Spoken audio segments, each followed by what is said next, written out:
हाँ जी बच्चों, तो पिछले 2 लेक्चर्स में हमने इंट्रोडक्शन टू अकाउंटिंग कर लिया। हमने अकाउंटिंग की डेफिनेशन पढ़ ली। हमने फीचर्स, टिप्स, एडवांटेजेस, डिसएडवांटेजेस, हमने बुक कीपिंग अकाउंटिंग पढ़ लिया अच्छे से। ठीक है जी, उसके क्वालिटेटिव कैरेक्टरिस्टिक्स भी पढ़ लिए अकाउंटिंग के। Now in today's class I am starting with the accounting terms.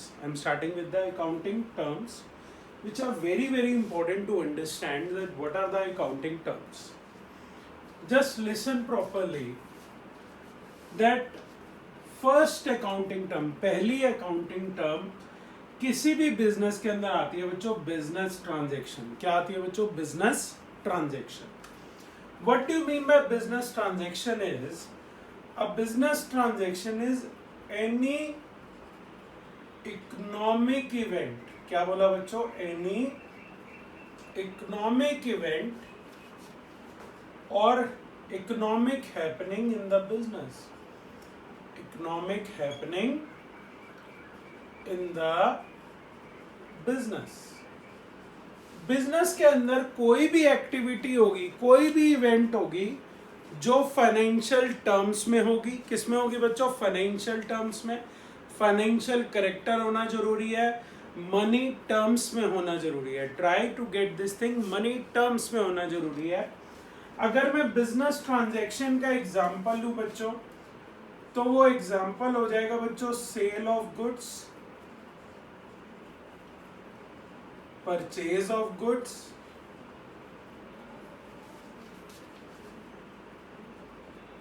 Payment of salary to worker, payment of salary to worker. समझ में आई बात कि नहीं आई बच्चों? तो purchase of goods, sale of goods, payment of salary to worker, ये सारी मेरी बिजनेस की ट्रांजैक्शन है जो बिजनेस में होती है नॉर्मली। ठीक है जी। मनी टर्म्स में होना जरूरी है। गुड्स कितने अमाउंट के सेल करे, कितने के परचेज करे, सैलरी कितनी पे करी, ये सबका फाइनेंशियल कैरेक्टर है, तो मनी टर्म्स में भी होना जरूरी है। That is a business transaction. It is known as any economic event और happening in the business. Got it और नॉट? ठीक है जी। दूसरी टर्म आती है कैपिटल। क्या आती है बच्चों जी? कैपिटल। कैपिटल इज बेसिकली एक परचेज ऑफ गुड्स कैसे होंगे, सेल ऑफ गुड्स कैसे होंगे, गुड्स में असेट्स कैसे आएंगी, किस तरीके से बिजनेस चलेगा, एक ओनर का काम क्या है बिजनेस के अंदर। ओनर, प्रोप्राइटर, एंटरप्रेन्योर जो बिजनेस को ओन करते हैं।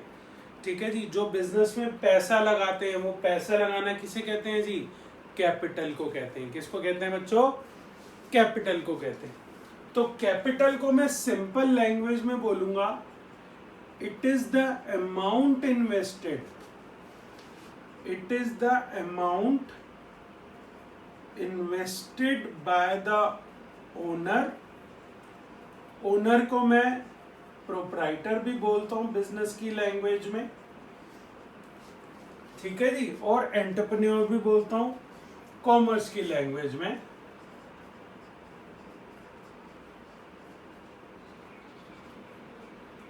ठीक है जी बच्चों।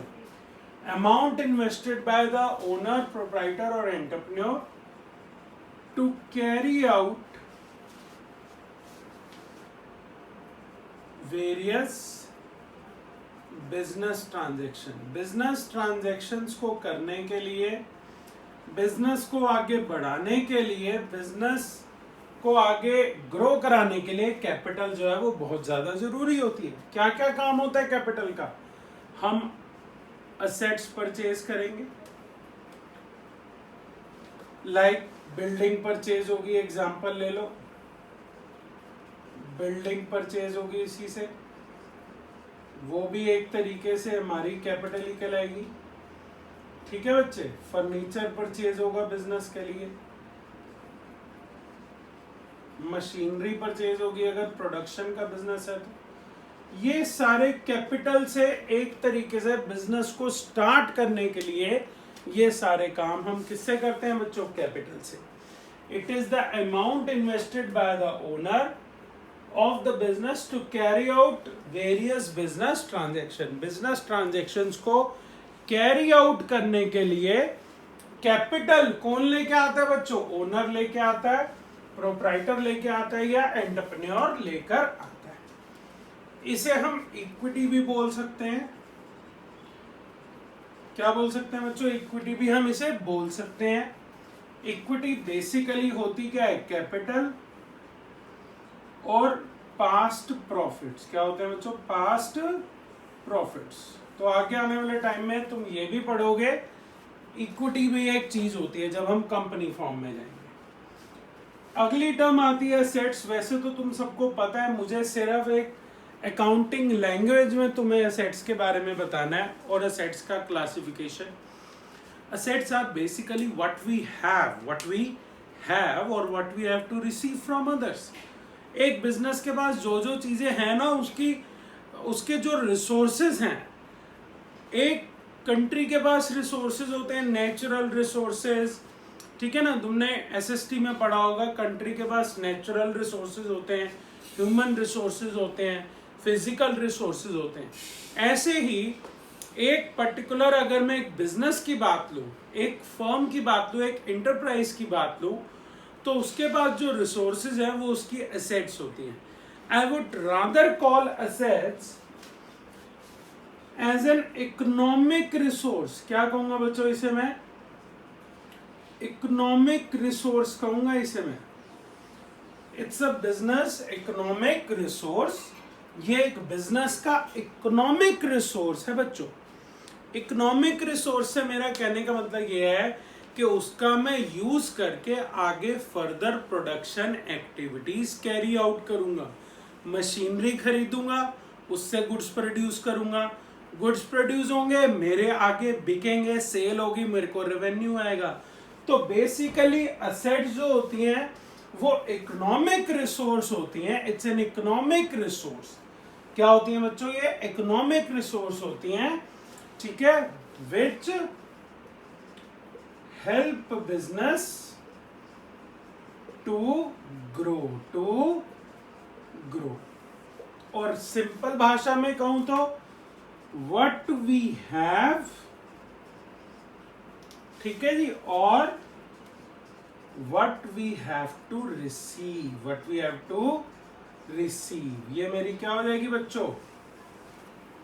एसेट्स हो जाएंगी। क्या हो जाएंगी बच्चों जी? एसेट्स हो जाएंगी। तो these are considered as the economic resource of the business. Business का इकोनॉमिक रिसोर्स होते हैं जिससे हम आगे फर्दर प्रोडक्शन कैरी आउट करते हैं। क्लियर है बच्चों? अब मैं तुम्हें एसेट्स की छोटी छोटी क्लासिफिकेशन बताता हूं, ध्यान से देखना, ठीक है बच्चों? क्लियर है? एसेट्स क्या होती है बच्चों? हमारी इकोनॉमिक रिसोर्स होती है। अब उसकी क्लासिफिकेशन देखेंगे बच्चों, ध्यान से देखना।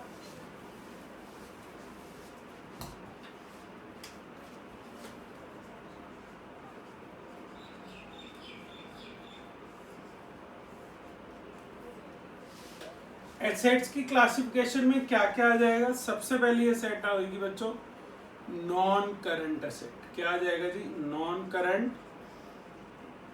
एसेट्स। फिर आती है बच्चों current assets, non current assets और current assets. Non current assets are those assets which are in there in business for a longer period of time, which are used for further production purposes। जो further production purposes के लिए use होती हैं बच्चों, उन्हें हम non current asset बोलते हैं। क्या बोलते हैं बच्चों? Non current asset. Current assets वो हो जाएंगी which are convertible into cash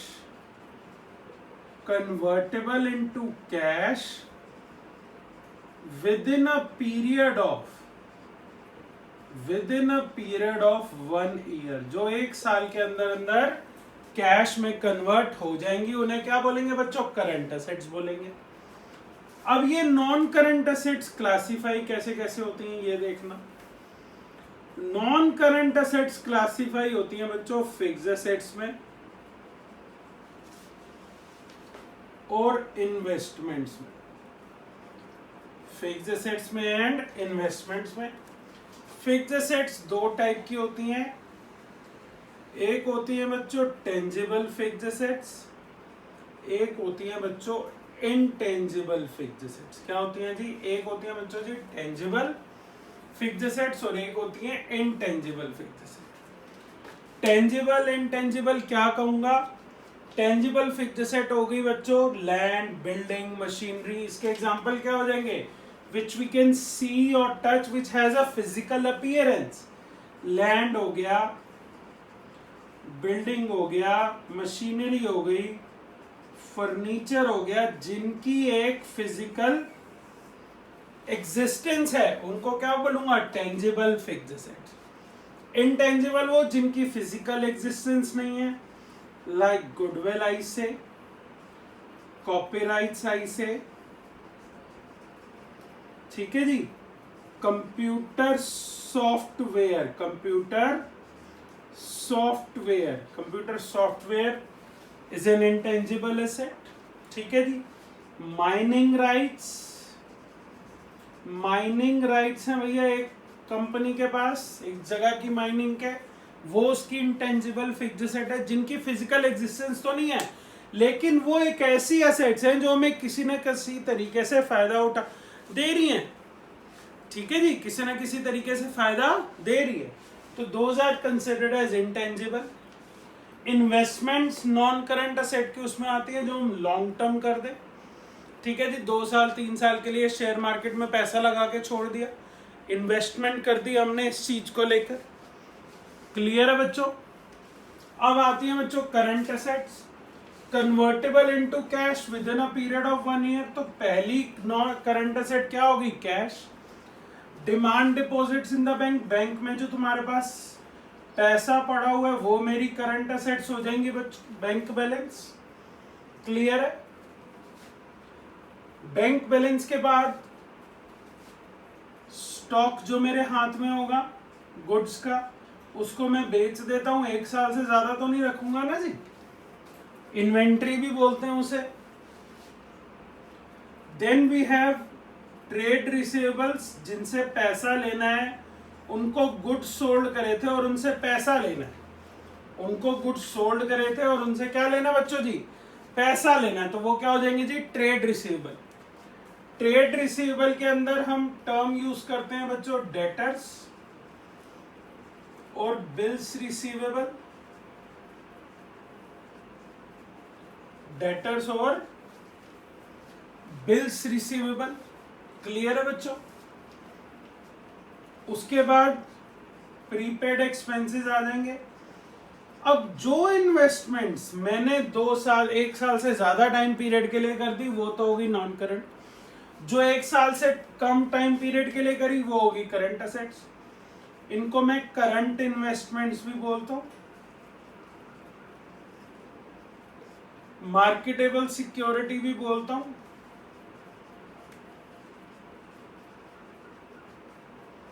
short term investments भी बोल सकता हूं। ये सारा मेरा करंट एसेट्स का पार्ट है बच्चों। ये some of the examples are of the current assets, ये फिक्स्ड एसेट्स के एग्जांपल्स हो गए बच्चों। एसेट्स बेसिकली हमारे वो रिसोर्सेज हैं जिनका हम यूज करते हैं, बिजनेस को फर्दर प्रोडक्शन के लिए लेके जाते हैं और न्यूमरस पर्पसेस के लिए हम बिजनेस का यूज, बिजनेस के अंदर उनको यूज करते हैं। दैट वी हैव और what we have to receive from others, those are considered as assets. उन्हें हम एसेट्स बोलते हैं बच्चों। समझ में आई थोड़ी थोड़ी? आ जाओ अब चौथी मेन टर्म के लिए आते हैं बच्चों, that is liabilities.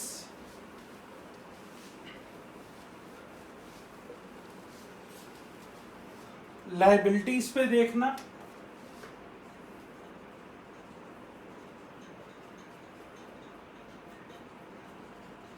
what are liabilities? Liabilities are the obligations, are the obligation to pay, obligation to pay due to past transactions। Goods purchase करे उधार पे, उस उधार का पैसा 1 महीने बाद 2 महीने बाद पे करना है, So that is known as liabilities. Obligation to pay, it arises obligation to pay due to past transactions. Past में जो ट्रांजेक्शन्स करी उसकी वजह से जो अराइज होगी ऑब्लिगेशन टू पे, पेमेंट की ऑब्लिगेशंस। क्लियर है? समझ में आई बच्चों बात की नहीं आई? Due to past transactions, obligation to pay. ठीक है बच्चों, क्लासिफिकेशन देखना।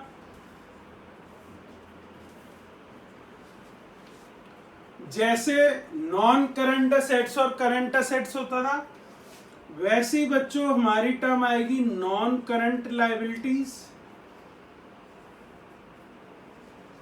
और करंट लायबिलिटीज। क्या बच्चों? नॉन करंट लायबिलिटीज और current liabilities. Non current liabilities और current liabilities. Non current liabilities क्या होती है और करंट लायबिलिटीज क्या होती है, ध्यान से देखना। नॉन करंट लायबिलिटीज के अंदर वो लायबिलिटीज जो मेरे को 1 साल के बाद पे करनी है, जैसे कि लोन, जिनका ऑब्लिगेशन टू पे का टाइम जो है वो 3 साल है, 5 साल है, 4 साल है, 1 साल से ज्यादा है, 1 साल से ज्यादा है। लोन हो गए, डेप्ट इंस्ट्रूमेंट्स हो गए, डिवेंचर्स बोलता हूँ। क्या बोलता हूँ बच्चों इन्हें मैं? डिवेंचर्स मान लो इशू कर रखे हैं। ठीक है जी। लॉन्ग टर्म लोन्स हो गए, डिवेंचर्स हो गए, बिल्स पेएबल हो गए, बिल्स पेएबल, बीपी कहता हूं इन्हें, bills payable for more than 1 year, for more than 1 year. जो 1 साल से ज्यादा का लायबिलिटी टू पे आ जाएगी वो नॉन करंट हो गई, और जो 1 साल के अंदर अंदर which is to be paid within a period of 1 year, within a period of 1 year, वो हो जाएगी बच्चों करंट लायबिलिटी। क्रेडिटर्स हो गए, बिल्स पेएबल हो गए जो 1 साल के अंदर अंदर पे करने वाले हैं। क्या आ गया बच्चों? ये ट्रेड पेएबल्स। क्या आ गया बच्चों? ये ट्रेड पेएबल्स। क्लियर है बच्चों सबको? पक्का से? ठीक है जी। इसके अलावा बैंक का ओवरड्राफ्ट आ जाता है, बैंक का खर्चा जो देना है तुम्हें, बैंक का ओवरड्राफ्ट आ जाता है बच्चों। आउटस्टैंडिंग एक्सपेंसेस आ जाते हैं। अभी एक्सपेंसेस भी समझेंगे हम।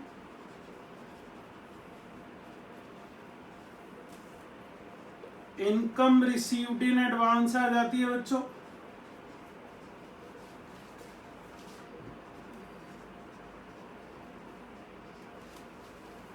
ठीक है बच्चों जी।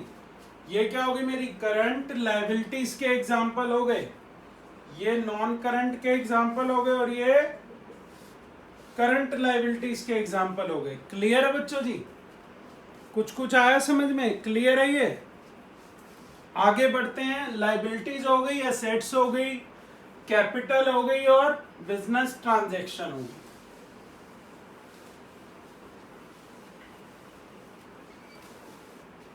नेक्स्ट हम लेते हैं बच्चों expenditure. Any disbursement of cash. क्या बोल रहा हूं मैं? एनी डिसबर्समेंट ऑफ कैश, किसी भी तरीके से अगर मेरा कैश खर्च हो रहा है, एनी डिसबर्समेंट ऑफ कैश, किसी भी तरीके से मेरा कैश खर्च हो रहा है तो वो मेरा एक्सपेंडिचर है बच्चों। चाहे वो लॉन्ग टर्म हो, चाहे वो शॉर्ट टर्म हो। जो लॉन्ग टर्म पैसा खर्च होता है, लॉन्ग टर्म पर्पस के लिए, लॉन्ग टर्म पर्पस के लिए, उसे मैं बोलूंगा कैपिटल एक्सपेंडिचर। जो शॉर्ट टर्म पर्पस के लिए खर्च होता है उसे मैं बोलूंगा बच्चों रेवेन्यू एक्सपेंडिचर। अब फर्क क्या है ये दिमाग में डाल लो। कैपिटल एक्सपेंडिचर वो एक्सपेंडिचर होता है जो मैं एक्विजिशन ऑफ फिक्स्ड असेट्स के लिए खर्च करता हूं। Acquisition of fixed assets, amount spent to acquire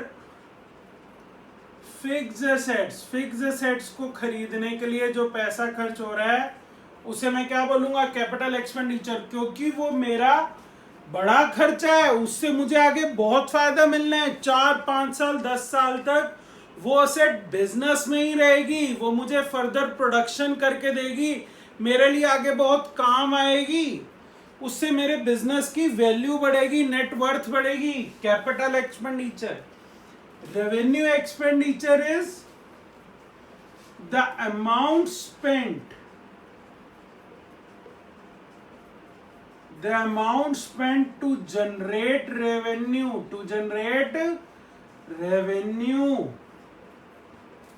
the benefit of which, जिसका benefit is exhausted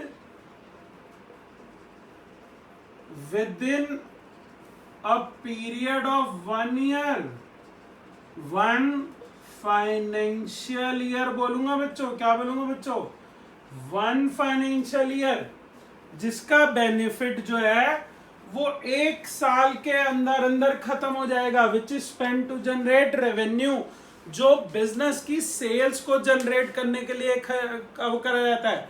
like goods purchase करने पे खर्चा करा के क्या करने के लिए, सेल करने के लिए। बड़ा ही सिंपल सा एग्जांपल है, कार्टेज के पैसे दिए गुड्स को सेल करने के लिए, दुकान का किराया दिया गुड्स को सेल करने के लिए, जहाँ पे रखे हुए हैं भाई रेंट पे किया, इलेक्ट्रिसिटी दी, गोडाउन रेंट दिया, गोडाउन के गार्ड को सैलरी दी, स्टाफ जो गुड्स उठा के रख रहे हैं उनको वेजेस दिए, ठीक है जी, प्रोडक्शन करने वाले मजदूरों को, लेबरर्स को वेजेस दिए। वो कर क्या रहे हैं, वो मेरे लिए स्टॉक इकट्ठा कर रहे हैं, गुड्स प्रोड्यूस कर रहे हैं, जिनको आगे मैं सेल करके क्या क्रिएट करूंगा, अपना रेवेन्यू क्रिएट करूंगा। क्या क्रिएट करूंगा बच्चों, रेवेन्यू। इसे मैं एक्सपेंसेस भी बोलता हूं बच्चों, क्या बोलता हूं, expenses. So that is capital expenditure and revenue expenditure. आगे देखना ध्यान से, अगली टर्म्स में आती है, मान लो ये 5वीं होगी, 6ठी टर्म ले लो भैया रेवेन्यू, 7वीं टर्म ले लो भैया एक्सपेंस, और 8वीं टर्म ले लो भैया इनकम। ये देखना क्या रिलेशन है इन तीनों का आपस में। Revenue, it is the amount received, it is the amount received from sale of goods and services, from sale of goods and services को सेल करके जो अमाउंट रिसीव होगा बच्चों, वो मेरा क्या होगा, रेवेन्यू होगा। क्या होगा बच्चों, वो मेरा रेवेन्यू होगा। ठीक है जी, समझ में आ रही है बात कि नहीं आ रही। जो गुड्स मैंने सेल के लिए लगा रखे हैं उनको सेल करके, उनको बेच कर जो मेरा पैसा आएगा वो क्या होगा, रेवेन्यू। अब एक्सपेंसेस क्या होते थे, ये वाली लाइन दिमाग में रखना, वही यहां आनी है। The amount spent to generate revenue, is known as expenses, is known as revenue expenditure। अब मेरी इनकम क्या हो जाएगी, इनकम हो जाएगी जी excess of revenue over expenses is my income। excess of revenue over expenses is my income। Income क्या हो जाएगी, जब रेवेन्यू एक्सपेंसेस से ज्यादा हो जाएंगे तो मेरी इनकम आ जाएगी भाई। क्लियर है कि नहीं है, समझ में आई बात कि नहीं है। यहीं से मैं एक और टर्म इजाद कर लेता हूं भाई, 9th टर्म ले लो बच्चों, प्रॉफिट। क्या ले लो जी, प्रॉफिट। ये इनकम आई भाई, इनकम में से मैंने माइनस करे अदर एक्सपेंसेस, मैंने माइनस करा जी टैक्स, तो वो मेरा क्या आ गया जी, प्रॉफिट। क्या आ गया जी, प्रॉफिट। इनकम हो गया एक तरीके की gross figure of your profit, the gross figure of your profit.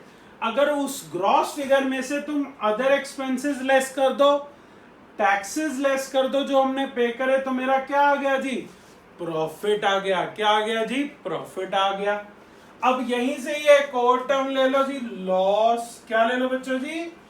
Loss. अब लॉस क्या हो जाएगा? Excess of expenses over revenue. excess of expenses over revenue is my loss. Excess of expenses over revenue is my loss. बच्चों देखो, खड़े खड़े 10 term हो गई। 5 से शुरू होते, 5 हुई, 6 हुई, 7 हुई, 8 हुई, 9 हुई, 10 हो गई।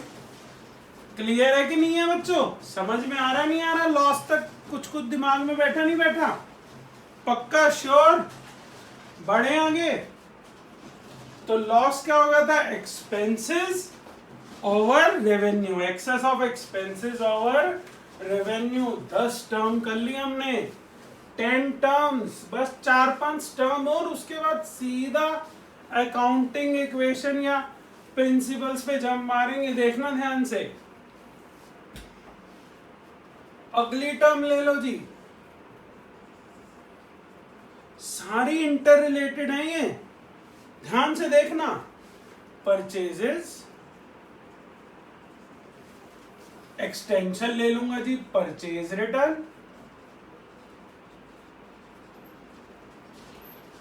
सेल्स, एक्सटेंशन ले लेता हूं इसकी भाई, सेल्स रिटर्न। ये 15 हो गई और ये 16 हो गई। अभी देखना कैसे समझ में आएगा।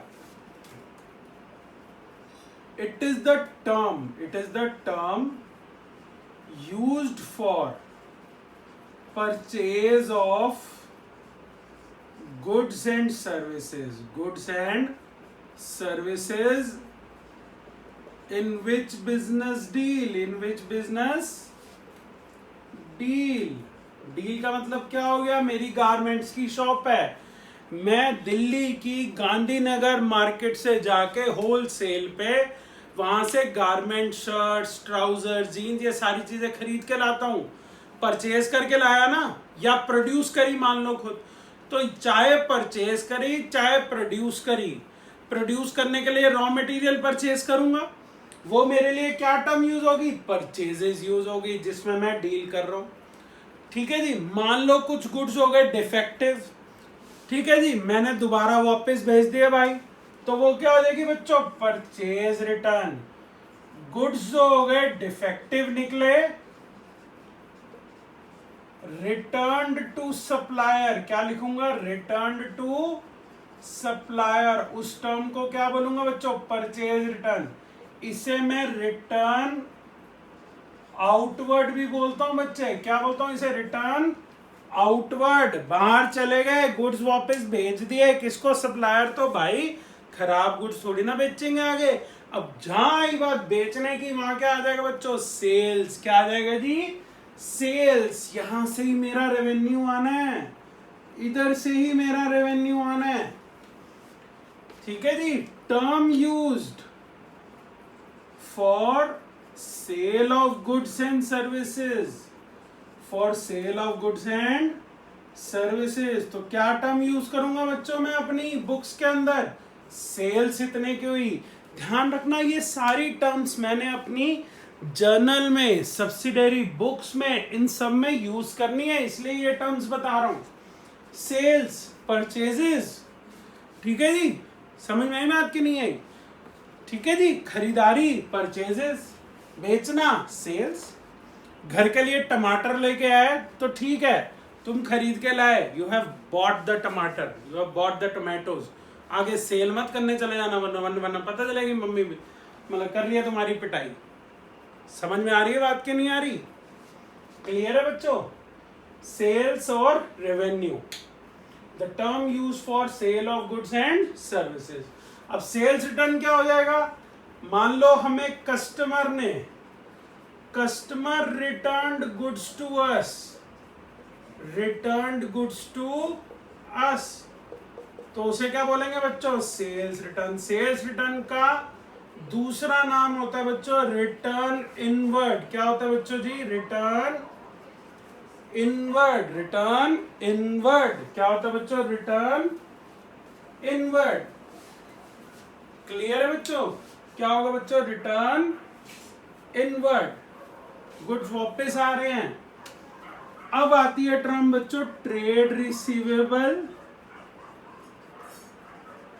Trade payable. ध्यान से समझना ये चीज, what is trade receivable, trade payable. Good sell करके, जब हम गुड सेल करते हैं उधार पे, ऑन क्रेडिट, क्या बोल रहा हूं मैं, ऑन क्रेडिट, गुड सेल करके उधार पे goods, when the goods are sold on credit, when goods are sold on credit, तो टर्म क्या जनरेट होगी बच्चों, ट्रेड रिसीवेबल। क्या जनरेट होगी बच्चों, ट्रेड रिसीवेबल। ट्रेड रिसीवेबल के दो टाइप बोलूंगा, पहला हो गया जी डेटर्स, दूसरा हो गया बच्चों बिल्स रिसीवेबल। क्या हो गया बच्चों जी, bills receivable. When goods are sold on credit, तो टर्म क्या राइज होगी, ट्रेड रिसीवेबल। फर्नीचर बेकार सा पड़ा हो था, उठा के किसी को दे दिया, ठीक है जी, उसने कहा बाबूजी बाद में पैसे दे जाऊंगा, वो ट्रेड रिसीवेबल नहीं है। बिल्डिंग सेल करी किसी को उधार पे, वो ट्रेड रिसीवेबल नहीं है।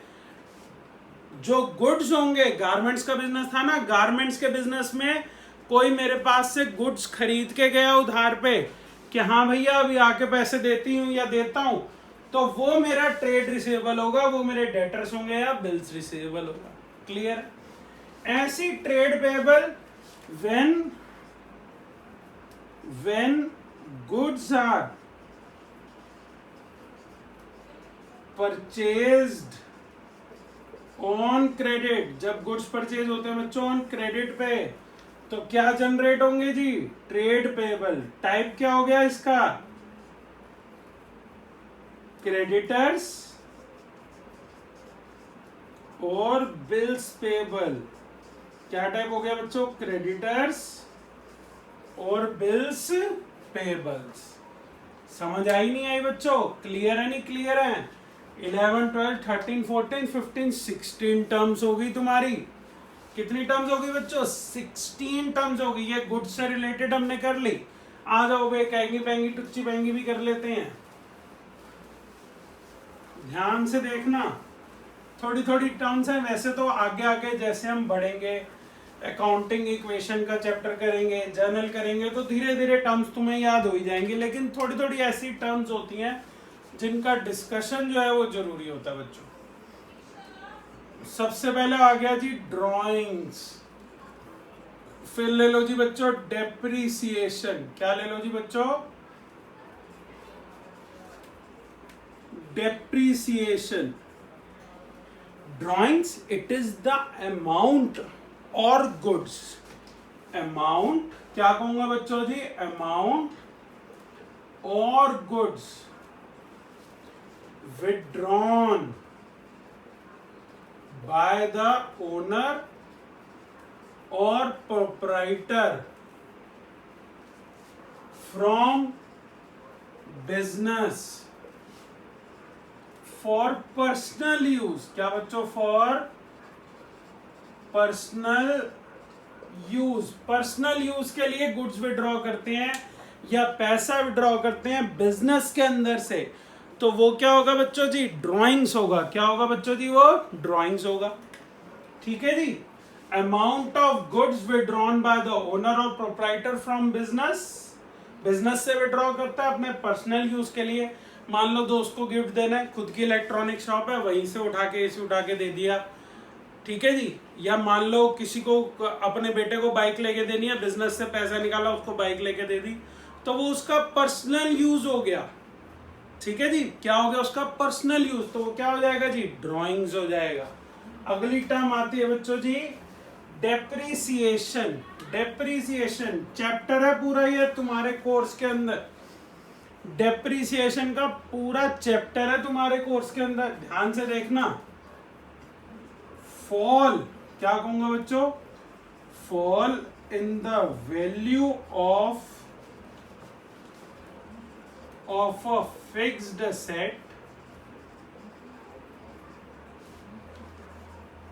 I would rather say that gradual fall, consistent fall, क्या बोलूंगा, consistent fall और I would say that consistent decrease, क्या बोल सकता हूं बच्चों, consistent decrease, gradual fall in the value of a fixed assets due to its usage, due to its usage, ठीक है जी, यूसेज के बाद ऑब्सोलोसेंस, ऑब्सोलोसेंस की वजह से, एक्सीडेंट की वजह से उस फिक्स्ड असेट की वैल्यू में जो फॉल आता है, यूसेज मतलब यूज कर रहे हैं सिंपली, 10,000 की एक फर्नीचर की टेबल खरीदी थी, 1 साल हो गया, अब 1 साल बाद अगर बेचने जाओगे तो उतने की तो बिकेगी नहीं ना, मान लो 7,000 की बिकती जाए, 6,000 की बिकती जाए, तो 3-4,000 जो फॉल आ गया वो क्या हुआ, डेप्रिसिएशन हुआ उसका, ठीक है। ऑब्सोलेसेंस का मतलब आउटडेटेड हो गए, ठीक है जी। आजकल आईफोन 11 आ गया, 11 प्रो आ गया, 11 10 आईफोन 10 चल रहा है, तो 6 को कौन पूछेगा, 7 को कौन पूछेगा, 8 को कौन पूछेगा, फॉल इन द वैल्यू आ गया, क्यों, किसकी वजह से, क्योंकि आउटडेटेड हो गए। जब कोई टेक्नोलॉजिकल प्रोडक्ट, टेक्नोलॉजी से रिलेटेड चीज या इलेक्ट्रिकल से रिलेटेड चीज आउटडेटेड हो जाती है और फिर उसकी वैल्यू में फॉल आ जाता है, तो वो क्या होता है बच्चों, ऑब्सोलेसेंस। क्या होता है बच्चों, ऑब्सोलेसेंस, जिसका कोई यूज ही नहीं रहा। विंडोज 10 आ गया, विंडोज 11 आ गया, अब एक्सपी को कौन पूछता है, विंडोज एक्स को कौन पूछता है, ठीक है जी। तो उनके सॉफ्टवेयर जब बिकेंगे तो बड़ी लो वैल्यू पे बिकेंगे, ठीक है जी। समझ में आई बात कि नहीं। आजकल टीवीज में बहुत अच्छे अच्छे टाइप, ब्लूटूथ आ गया उनके अंदर, ठीक है, there is lot of technology, YouTube की वीडियो चला लो, जो मर्जी चला लो टीवी में। तो पुराने एलसीडी का तो कोई फायदा ही नहीं रहा। एलईडी का भी आ गए, यूलेड आ गया, ऐसे कर्व वाला टीवी आ गया, बिग स्क्रीन्स आ गई हैं 40, 60, 70, 90 इंचेस वाली, ठीक है ना। तो जब फॉल इन वैल्यू होगा ऑब्सोलेसेंस की वजह से, टेक्नोलॉजी डिग्रेडेशन की वजह से, तो उसको क्यों बोलेंगे, ऑब्सोलेसेंस। एक्सीडेंट हो गया तो सिंपल डेप्रिसिएशन, ठीक है बच्चों। आज ही हमने बेसिक अकाउंटिंग टर्म्स करी, क्या करी, बेसिक अकाउंटिंग टर्म्स। वैसे तो अकाउंटिंग टर्म्स बहुत सारी हैं, लेकिन जैसे जैसे हम आगे बढ़ते रहेंगे, जर्नल करेंगे, कैश बुक तक, तुम्हें सारी 25 से 30 अकाउंटिंग टर्म दिमाग में बैठ जाएंगी, ठीक है बच्चों। कुछ समझ में आया, ये 18 टर्म्स कुछ दिमाग में बैठी। नेक्स्ट लेक्चर में हम अकाउंटिंग के प्रिंसिपल्स और एजम्पशंस डिस्कस करेंगे, ठीक है बच्चों। Okay bye, take care.